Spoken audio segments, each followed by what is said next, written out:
قال شرب مايين على حسب المناء وتخاشروا بالساقين حالي وقار والبني اللي سيسه معلق في الهواء خايف عليه لا من حوادث الانكسار. اسلام الاهل النايبه يملت عدد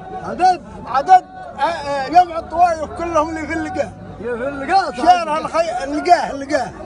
شارها نخيلها ومن شهر عد وسيولها من الفوارع والعلاه شيد رواشينه وساكن في علاه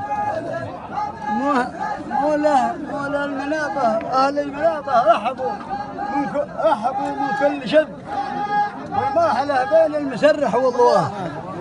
خايليات ومات البرد تحز من داخل وتضرب في قفاه ساكن وهو عاده مكانه ما رقد الخوف من قبله وخايف من وراه ساكن وهو عاده مكانه ما رقد الخوف من قبله وخايف من وراه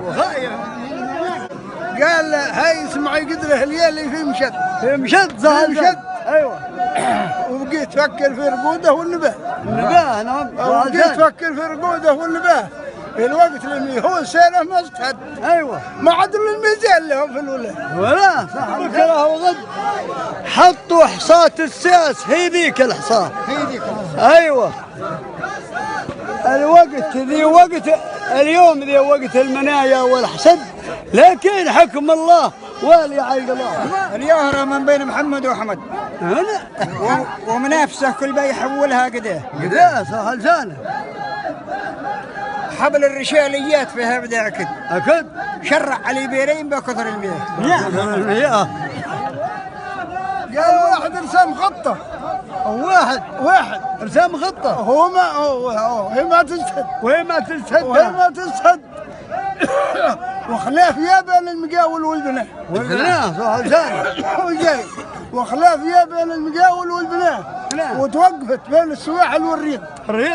وتوقفت بين السواحل والريض القزم خرط القى في الصفار مضيق هرم صعب ومكان العند ومراقبين البحر وخطوط اليواه مضيق هرم صعب ومكان العند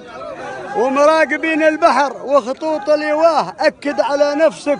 وغيرك ما يسد أصل العروبة اللي في صحيح القرار.